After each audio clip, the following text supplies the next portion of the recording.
members. So apologies have been received from Colin McGrath, Kelly Armstrong and Jonathan Buckley. Have members, any other members aware of any other apologies? Melissa McHugh. Melissa McHugh, thank you. And if no others, we're going to move on to the next item of business. So, declaration of members' interests. Members, you're obliged to declare any relevant financial or other interests before and during each committee meeting. So, does any member have any interest to declare? I take that as a no. Okay, thank you. And moving on to 3, which is the draft minutes of the meeting held on the 12th of May 2021. Members, refer you to the draft minutes of the meeting held on 12th of May 2021 at pages 6 to 12 of the meeting pack. Members, are you content with the minutes? Yes. Thank you. And then moving on to item 4, which is matters arising. Members, matters arising are covered elsewhere in the agenda, so we're going to move on to the next item of business, which is number 5, and that's the report on the review of opposition entitlements and a briefing by Mr. Trevor Rainey. Could I seek agreement from you that the briefing from Trevor Rainey is recorded by Hansard, as this will form part of the evidence base for the committee's report to the Assembly? Yeah. Thank you. And I want to also refer members to the Secretariat briefing at 5.1, which is pages 15 to 21, which is provided for background information, and advise members that the suggested next steps outlined on page 16 of the pack will be discussed after Mr. Rainey's briefing. I want to refer members to Trevor Rainey's PowerPoint slides at 5.2, which is pages 22 to 36, and the report at 5.3, which is pages 37 to 119 of the pack. And I want to welcome Mr. Trevor Rainey to the meeting and ask him to speak to this report. I just wanted to say at this stage, members, that Kelly Armstrong, who was unable to be here at today's meeting, had asked if it would be possible for the Alliance Party to make a written comment on Mr. Rainey's report. So I wanted to ask the members if they're content to provide this opportunity to Alliance, as well as all the other Assembly parties and the independent members, and that they would also be given a deadline of the 24th of September for response. So it's just to check that everybody's okay with that. It means that there's maybe less of a panic around asking all of the questions today, if you think you have more time to consider it. So just want to make you aware of that. So we're happy enough with that, yes. Why the date of the 24th of September? Chair, that aligns with the proposed date for the responses from the Assembly Commission and the Procedures Committee, which would align with the committee's timetable for reporting to the Assembly in October. Okay, thanks. Okay, so happy enough? Thank you, members. Okay, Trevor, very good to have you here today on this lovely sunny day. I'm going to let you loose on your report. We're all very familiar with you, so we won't have to make any introductions. You'll be familiar with us. So thank you. Great. Thank you very much, Chair, and thank you for the opportunity to be involved in this review. And it has been a pleasure to renew acquaintances over the last number of weeks. Could I just put on record at this stage my appreciation for the involvement of those in the consultees, the folk who I've worked with on benchmarking, and the academics, and also the support of the Assembly Secretariat staff as and when I was looking for information. So I just want to put that on record. Chair, I understand your time is limited and you're up against deadlines for this meeting. So I will press on and perhaps skim through parts of this presentation. But briefly, if I could move to the next slide, Zoe. Thank you. I intended just to give an overview of the report and then focus on the findings and conclusions, and then particularly on the recommendations. I will, Chair, just very briefly touch on the overview of the report. Zoe, if you could move to the next slide. And members will have seen the structure of the report and have had the opportunity to read it.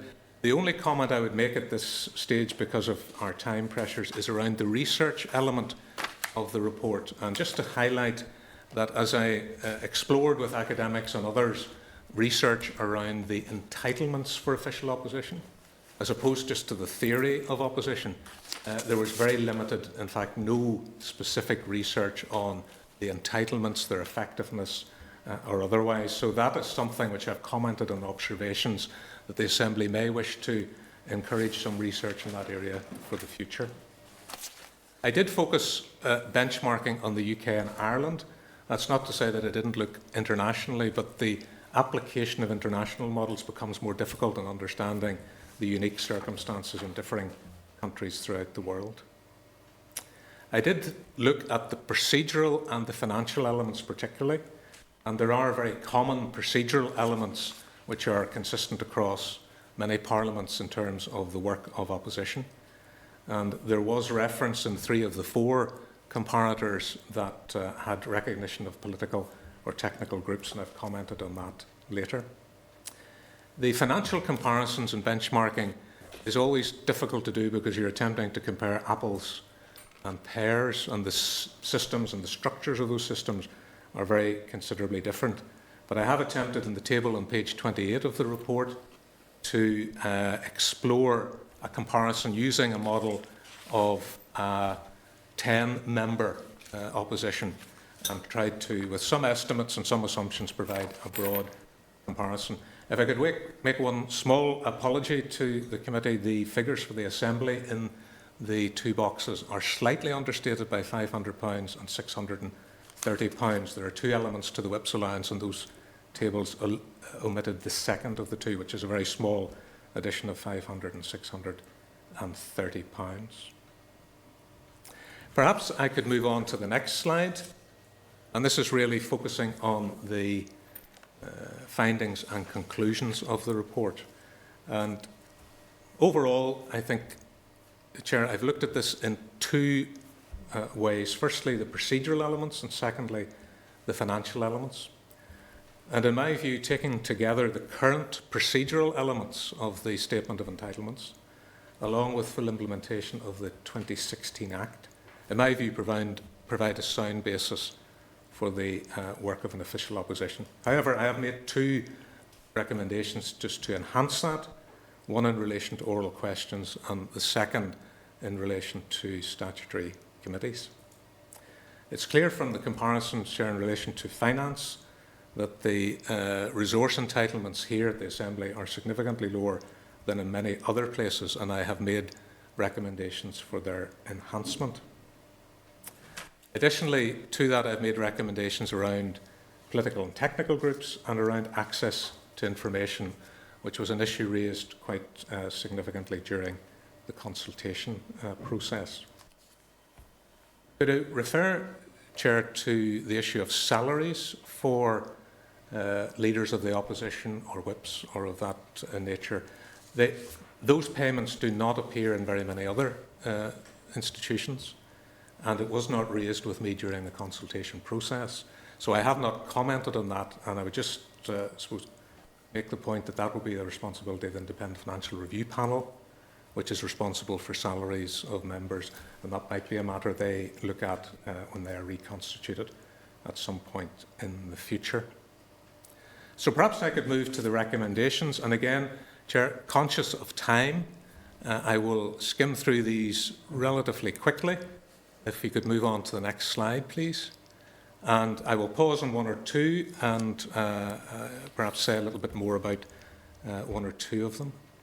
The first recommendation, Chair, that I make is that the Assembly adopt a principle around all of this work, which is simply that the resources profile and status provided to official opposition should not of itself be an incentive or a deterrent for any party considering or opting for official opposition. So therefore, on the one hand, they're not so generous as to be attractive to influence thinking, or similarly, not so limited that they discourage the opting for an opposition. The second general point I make is that it would be important to clearly codify the arrangements in the Statement of Entitlements, however that is produced in the future, whether through standing orders, which would be the primary focus, or other arrangements, but certainly having it codified to avoid misinterpretation or dispute in their implementation. Third recommendation I make is in relation to review. I have looked at the operation of the official opposition back in 2016, early 2017, and that period of time is really too limited to draw any meaningful conclusions, but I think it would be useful to look at it again after a substantive period of operation, and I'm suggesting perhaps 2 years. Could I move to the next slide, please? Yeah, recommendation 4 deals with the operating procedures as I've described them for an official opposition if it comprises more than one party. And I think it's important for the operation of the Assembly that their operating procedures, how they determine speaking rights, how they communicate with the Business Office, Speaker's Office and so on, are put in writing and clearly understood at the commencement of a mandate when official opposition is chosen and more than one party is involved. Recommendation 5 deals with timing, and it would be my recommendation that all of the recommendations that are adopted by the Assembly ultimately would be put in place in a timely manner and ideally before the end of the Assembly mandate. There is obviously around the issue of technical groups a little bit of further work that needs to be done which might delay that a little bit on that regard, but I think generally to move forward to implementation of the relevant standing orders by the end of the mandate.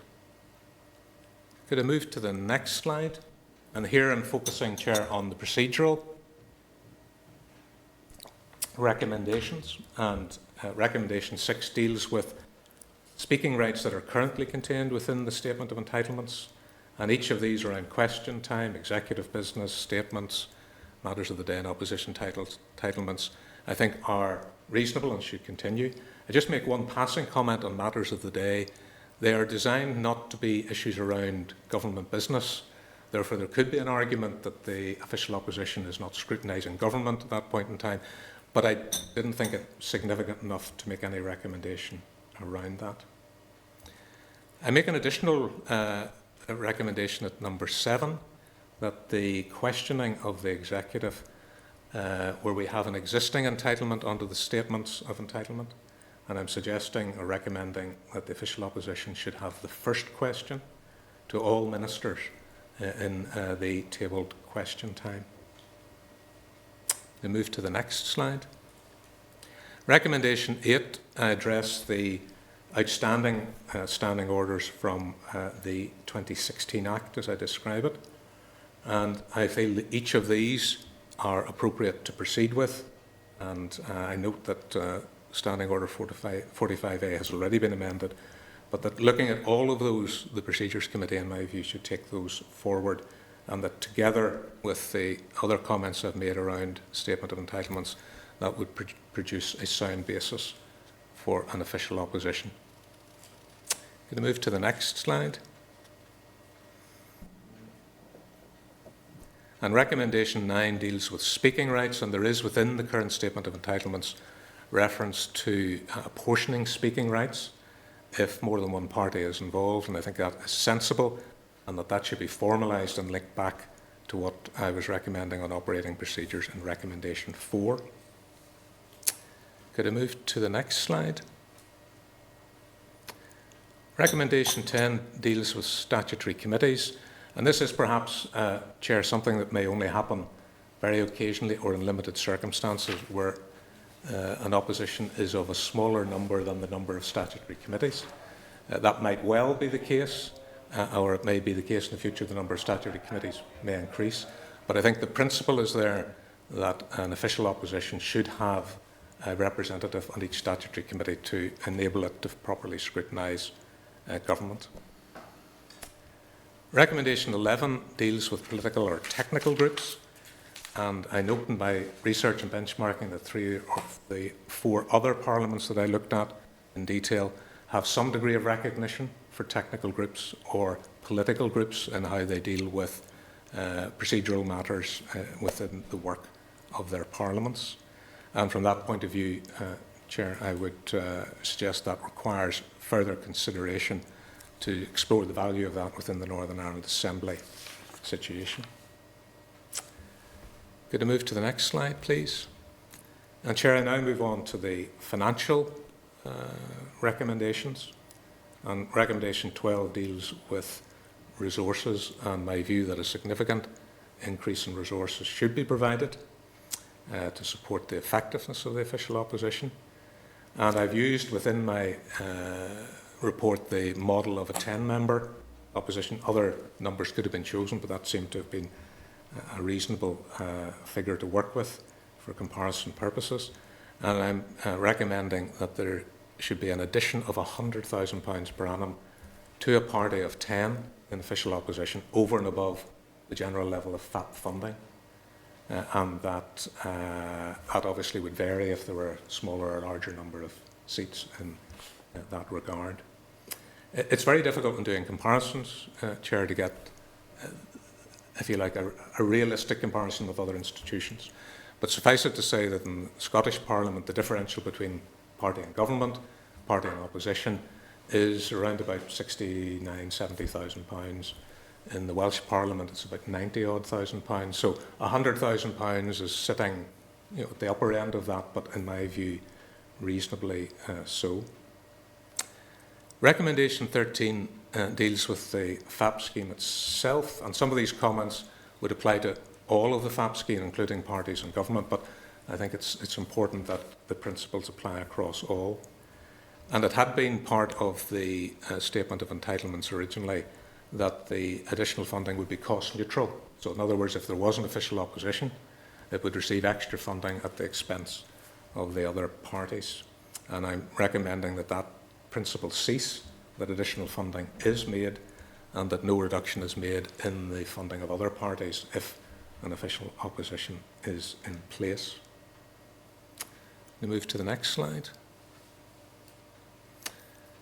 Recommendation 14 deals with the conditions and the guidance associated with FAP scheme funding, and this again applies across opposition parties and government parties and others as well. My recommendation is that the detail around that be enhanced. The scheme under the determination, for example, has many conditions relating to it to ensure transparency, openness, probity and so on. And I think that it would be wise for the Commission, when it considers this, to explore such conditions and indeed to include a cap on the maximum salary. I think it's still important that leaders of the opposition parties have the discretion to appoint the nature and level of staff that they feel appropriate to support their work. However, I think that should have some limit in relation to a cap. Number 15, recommendation 15, deals with the simplicity or complexity of the FAP scheme, and I'm recommending that a single stream of funding which incorporates the Whip's allowance and covers any funding relating to the office of the Leader of the Opposition should be provided in one streamlined set of funding. And that, for example, Chair, would follow the model in Scotland, where there's just a simple and single line of funding. You can move to the next slide, please. Recommendation 16, Chair, deals with, I suppose, inflation and the passage of time. And there has been no increase in the figures under the FAP scheme since 2016. And I'm recommending that the Commission, when they look at this, take account of that when they review the scheme in due course. And you would see possibly an uplift of 10% plus to cover CPI or that type of increase. The downside of that has been, Chair, obviously, that it impacts on the ability to pay staff, and this is the primary use of FAP funding, and obviously that has issues of fairness around the individuals who may be employed by parties that would be, I think, unreasonable. And then related to that, recommendation 17 is about ensuring that there is an annual cost of living increase built into a revised FAP scheme so that it doesn't slip behind further and further. And finally, at recommendation 18, Chair, one of the issues which was raised consistently in our consultation I held was this issue of access to information. Indeed, it's a problem, if I can describe it in that way, across all parliaments. The opposition or the parliament and its committees receiving information from ministers and departments to enable them to effectively scrutinise the work of the executive or the government. And I think a more robust approach should be explored in relation to this. For example, I've quoted a Cabinet Office model of a protocol, which I think has some value. I'm conscious of changes legislation recently in terms of providing information to committees. So in and around all of that, Chair, I think there is something where it would be worth exploring how the access to information could be more robustly provided for in the framework of governance and the work of the Assembly and the opposition as part of that in total. Chair, I'm conscious that's a very quick rattle through. I could have spent significantly longer covering the ground and relating to some of the research and some of the interesting facts and figures which have arisen during my report. But I'll conclude there and take any questions, Chair. Thank you very much, Trevor. Much appreciated. I have a couple of questions. Alex has indicated he wants to ask a question, and I'll take any other questions from the room as well as they arise. You'd indicated that AERC can take forward recommendations 3 and 18 as part of its forward work programme. In terms of recommendation 18 on providing an official opposition with adequate access to information from ministers and departments, what would you see as the most effective means to achieving this aim, and are there any comparators to draw upon? Well, Chair, I've quoted in the report a couple of issues there which I think provide a useful starting point, and there is a Cabinet Office protocol which I've quoted that might merit consideration as to whether with the Executive that a protocol could be agreed. I'm conscious that protocols can be flexible in their interpretation and application, and therefore it may not be the answer, but I think that is worth exploring and spending more time on. And indeed the recent legislation which has been passed here in relation to providing information to committees of the Assembly provides a model as well. So I think there's no ready answer to that, but I think there are examples there that could be explored more by the committee and more contact on that specific issue with other parliaments to see how that could be enhanced.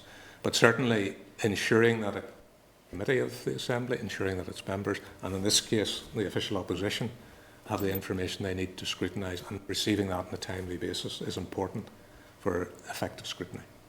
Okay, thank you. And in regards to recommendation 11 on creating political or technical groups, which could potentially meet the criteria for recognition as part of the official opposition, how would you see that working in practice? I think, Chair, it is problematic, I can say that, because you have so many diverse, potentially so many diverse voices within that. However, when I see 3 of the 4 comparator parliaments having arrangements that recognise either, as the Dáil does, technical groups, or in Scotland and Wales, political groups, I think there is some value in exploring that further, because that gives to those who are outside an official opposition the potential to have a greater opportunity to contribute, to challenge, to scrutinise government. And I think that is worthy of exploration. I don't underestimate the difficulties if you have 3 or 4 differing parties with very differing political perspectives, how that would work in practice. So I have made a recommendation to explore it further rather than recommending that it be done, because I think there's value in it, but it needs some further work specifically on that. Okay, that's great. And the final one from me is in relation to the financial implications of recommendations. Do any of these fall within the remit of the Independent Financial Review Panel or its successor body, or are they all within the remit of the Assembly Commission? Yes, Chair, as I mentioned, they are all within the remit of the Assembly Commission. I think if the Independent Financial Review Panel at some point in the future looked at this and decided to make any changes to the salary structure for members or office holders, that's a separate issue, and I have not addressed that. And again, just to emphasise, the issue was not raised with me anywhere during the consultation with the party. Okay, that's lovely. Thank you. Alex, you indicated. Thank you, Chair. Thank you, Trevor, for your presentation on the report. Okay, a couple of questions for you. I'm a bit not quite sure about the opposition bit at the moment, so hopefully you can maybe clarify that a wee bit. Can if the opposition is set up, can you have more than two parties in it? Or, I mean, could you theoretically, we'll use an example, could the Ulster Unionists be the opposition on themselves, or do you have to have the SDLP as well? Or could you theoretically have three plus even independents? So that's my first question. My second question is, political parties that don't maybe want to be in the opposition or in the government, can they sit outside of that all as well? Is my second question. And my third question is, you mentioned about the £100,000 to run this opposition. So if there were, say, three parties in that, is that £100,000 for those three parties to use jointly together for the opposition? Or does it get divided up in some sort of way? How would that all work, if that's okay to ask? Thank you. Yeah, thank you, Chair. Dealing with the first two, I suppose the composition of the official opposition is already referenced in the 2016 Act and in the current Statement of Entitlements. And there can be more than one party within the official opposition. And that's why there are recommendations about operating procedures, because if there are more than one party, and that could be one, two, or three, the issue of how they work together, how they apportion speaking rights, how they use the opportunities they have on committees, for example, and so on, they would have to develop some procedures around that. So yes, it can be more than one party. The second element of your question is around the funding, and it would be my recommendation that the funding is for the party themselves. So you would have, theoretically, you could have two parties of 10, which would get 100,000 each, or you could have one opposition party of 20, which gets 200,000. So it's a pro rata issue between those two. But yes, if there's two parties, they would get whatever the number of seats they have, that ratio pro rata to 100,000 for 10. Okay. Thank you. Thank you, Alex. Jim? Yeah, I want to ask you some things about technical groups. I had the experience of being a member of a technical group in the European Parliament, and it worked surprisingly smoothly, despite the very diverse composition. But so as I understand it, your vision is that a technical group which draws together disparate independents and small parties, if they so wished, then is recognised as such, and could itself, if there were no others, provided they passed the threshold in the 2016 registration, could themselves actually be the opposition, or could be a component part with others of the opposition. Is that correct? That would be my view, yes. I mean, the purpose of that recommendation, say, drawing on the examples in the three other institutions, is that provides an additional element to strengthen the work of the Parliament in scrutinising government. Now, I have no doubt the government will see it differently in terms of another voice resourced and strengthened to scrutinise, but I think that adds to the value of the work of the parliamentary institution, and I think that, I say, subject to the challenges that I've mentioned, is worth exploring further. And of course, it's still a very uneven playing field in terms of the vast resources of government versus the modest resources of opposition. Yeah. So it's never going to be an equal bout, as it were, in financial terms. No, and I don't think it ever will, and it isn't in any other parliamentary accept that. institution. But as things presently stand, it's both, under the present arrangements, it's both toothless and unfunded, essentially. Yeah, I mean, the official opposition under the current FAP scheme has a very small element of funding, which wouldn't employ a full-time member of staff on its own. So a significant enhancement, in my judgment, and from what I've looked at in other places, is merited in this situation. Yeah. And on the point about delivery of information, you made reference to the change made for statutory committees in the functioning of government, Yeah. Miscellaneous Provision Bill. Yeah. There could be a similar statutory obligation placed on government in respect of opposition, couldn't there? Yes, and that's why in the recommendation I've suggested looking at protocols, standing Yeah. orders and legislation as ways in which to strengthen, to have a more robust arrangement. And I don't need to go into the issues around the supply of information and the difficulties that creates for the Parliament and for its members and committees in opposition. Thank you very much. Okay. Jerry? Thank you, Chair.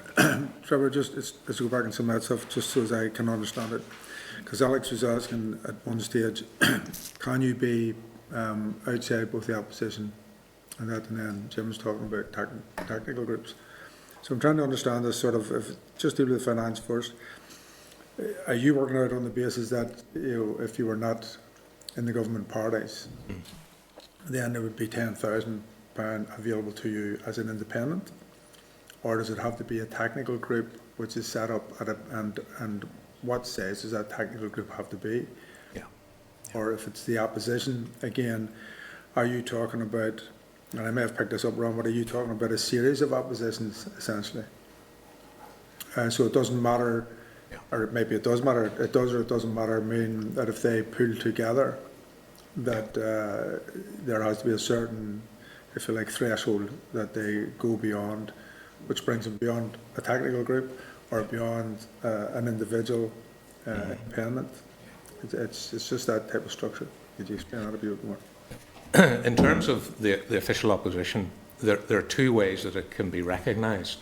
Firstly, it is declining a ministerial seat, and the second, under the 2016 Act, is having 8% of the members of the Assembly.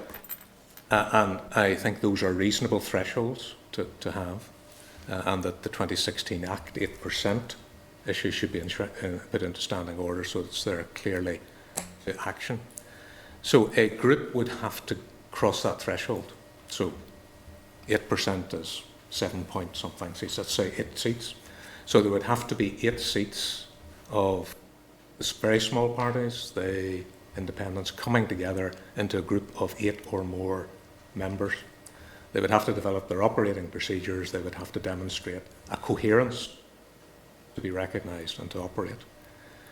Could that grouping then operate with 1 or 2 other parties in official opposition under the current arrangements? And I see no reason to change them. The answer is yes. But again, they would have to have their procedures as to how they worked together. Individual independent members or a small party outside the official opposition would not qualify for any funding, which is my recommendation. They would have to get above the threshold to be qualified.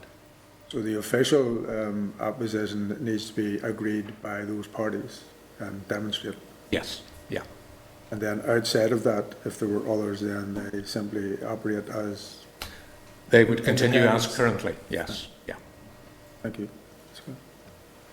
Okay, thank you. Well, if there are no other questions, I want to thank you. No, thank you very much for your report and for your time today. Very, very pleasant to see actual people in person, bodily in front of us around a table. So, well, I'm delighted to be able to be here in person and to see, albeit in a quieter building. It's a pleasure to be here and meet you face to face. Thank you very much, Chair. thank you. Thank you, very members. much. Thank Thanks you. for your time. Yes, Robert.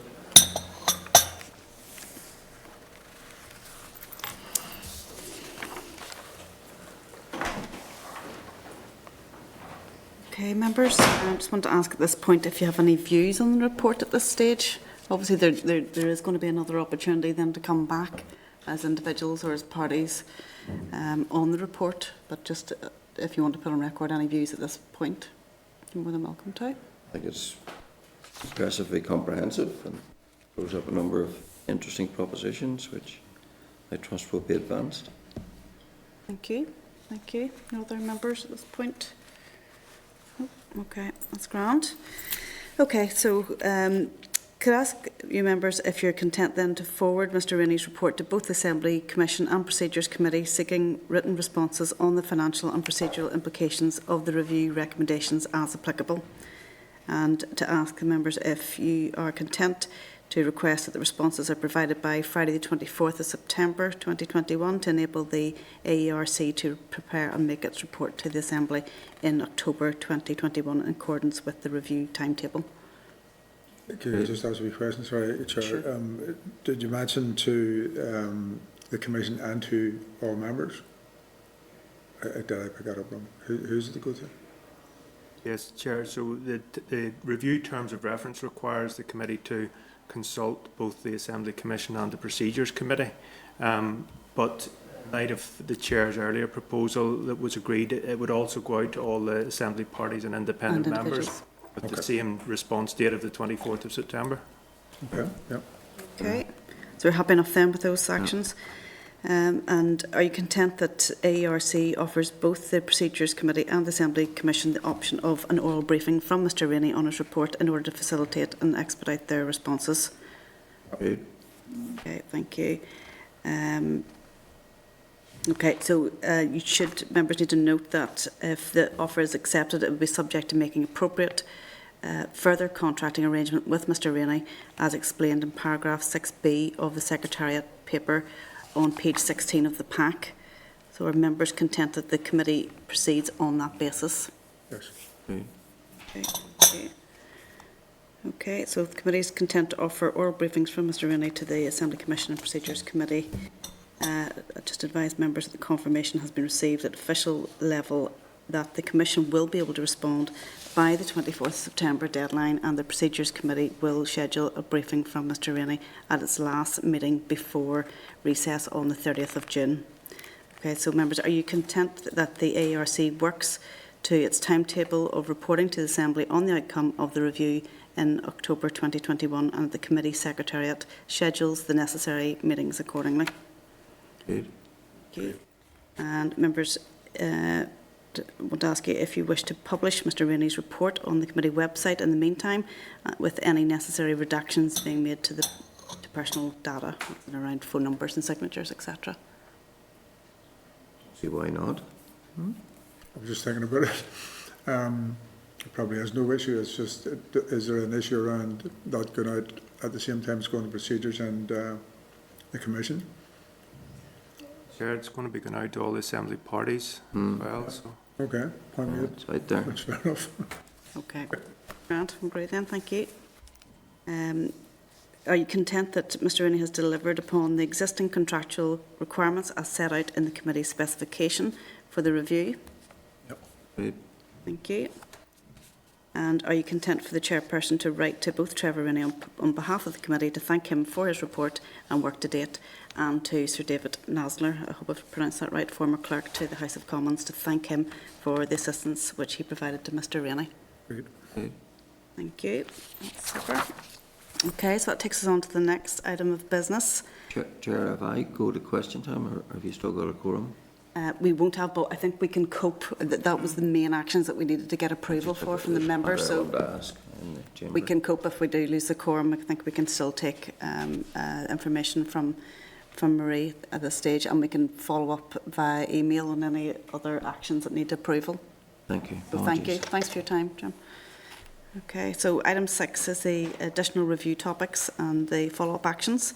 So refer the members to pages 121 to 173 of the pack for the relevant papers. Remind members that at the meeting on the 12th of May 2021, the AERC agreed its strategic priorities, additional to the ongoing priority of the review of opposition entitlements, as follows, and that was the designations and appointment of the First Minister and Deputy First Minister, the committee effectiveness and collaboration, and the gender diversity imbalances in the Assembly and the Executive.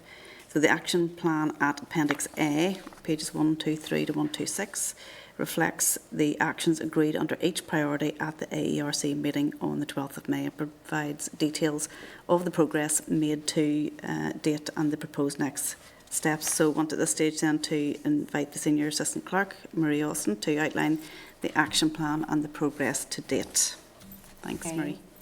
problem. I know everyone's under significant time pressures today, so I'm going to go through this briefly. But as the Chair has said, the action plan at 123 to 126 of the pack sets out everything that has taken place and suggests further action. So the committee had agreed to identify academics as potential expert witnesses for the designations and appointment priority. I think 11 experts have been identified.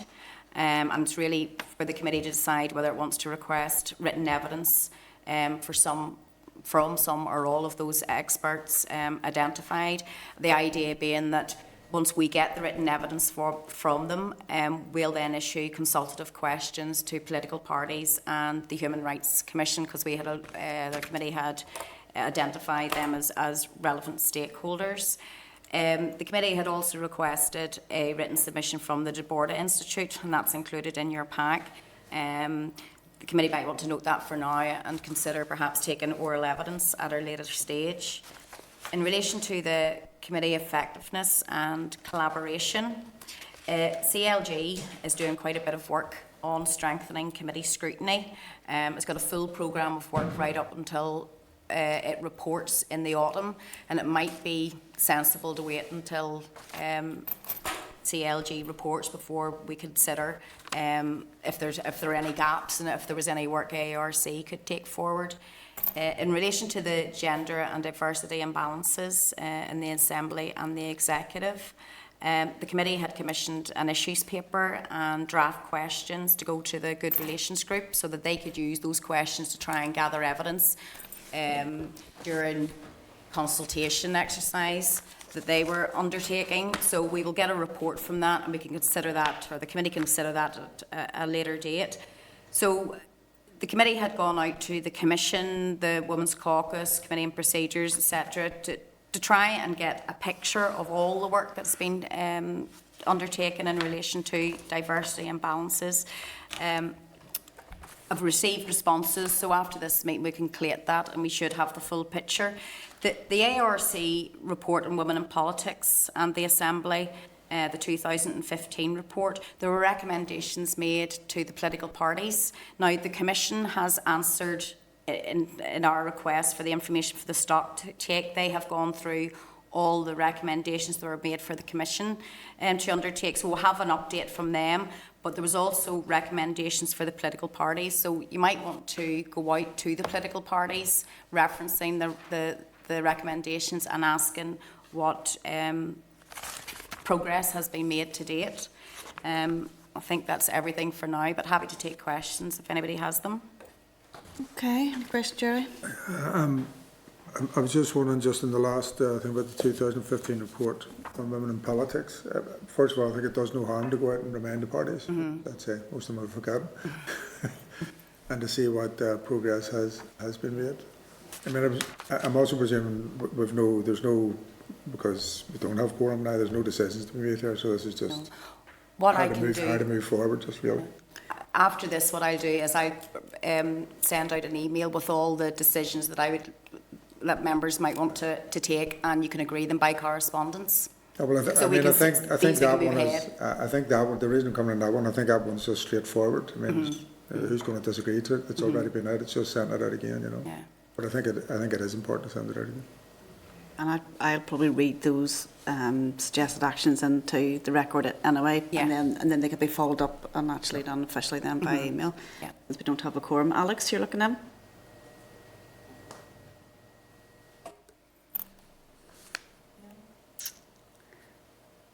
Alex, were you looking in for a question? No, I'm okay, thanks. Okay, that's grand. Your hand's up from before, I think, just. That's grand. So if there are no other questions, thank you, Marie, for that update. And I'm just going to kind of read into the record what the actions would have been should we had a quorum. And that would have been to ask the members if they were content to note the progress made under each strategic priority. And in relation to the designations of appointment of First Minister and Deputy First Minister, to ask members if they're content to note the written submission from the Deborah Institute at this stage, and ask members if they're content to invite written evidence from the experts identified. And if that was only to be some of those, and ask the members which experts they would want. And in relation to the committee effectiveness and collaboration, to ask the members if they're content to await the chairperson's liaison group report on strengthening committee scrutiny, which is due in early autumn, before progressing the matter further.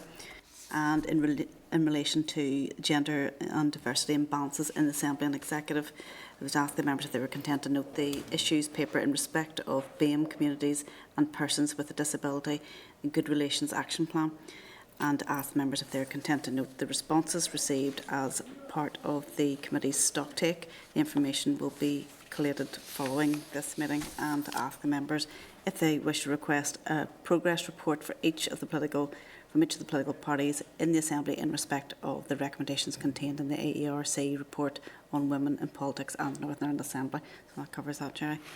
So we'll leave that with the clerk and staff to actually contact the members to get approval for those actions. So at this point then we're going to move on to the next item of business, which is 7, correspondence. Correspondence from the Committee of Standards and Privileges on the new Complaints Investigation Procedures, the General Procedures Direction 2021, and refer members to 7.1, which is page 175 of the pack. Advise members that the new procedures can be found on the webpage of the Committee of Standards and Privileges. And item 7.2, correspondence from the clerking and member support on social media training. Referring members to 7.2 of the pack, and advise members that whilst the time frame has passed for all the training sessions, if members wish to request additional sessions of the training, they should contact the CAMS office for that. And then 7.3, we have the Assembly research paper on gender budgeting and gender inequalities in Northern Irish education policy. I refer you to 7.3 of the pack and ask members to note that research paper. Okay, so moving on to the next item of business, which is chairperson's business in relation to committee input on freedom of information matters during the summer recess. Just inform members that it is normal practice for the committees to delegate authority to the chairperson and deputy chairperson during periods of recess to submit views on releasing or withholding of information of any non-routine or contentious FOI request received. In previous mandates, at the final meeting of each session, the committee agreed to this delegation of authority, and that the committee would be advised of any such requests, the views expressed by the chairperson and or deputy chairperson, and the response issued by the FOI unit at the first available meeting following the recess period. So it was asked if the members were content that we continue with this practice, but I presume we'll have to ask that in the email as well, since we don't have a quorum. Okay, so that takes us on to any other business. Is there any other business? I don't see any indications on Starlight, do I? No. Thank you, Alex. Okay, that's great. So with that then, it takes us on to item 10, which is date, time and place of next meeting. As this is the last AERC meeting before the summer recess, and the date for the next meeting of the committee after recess will be circulated in due course. So that's it. So thank you all. Appreciate you making the effort to attend at this not so convenient time. So thank you very much, and we'll see you all again after recess. Thank you. The meeting's adjourned. This is the Northern Ireland Assembly Committee Room 30. This is the Northern Ireland Assembly Committee Room 30.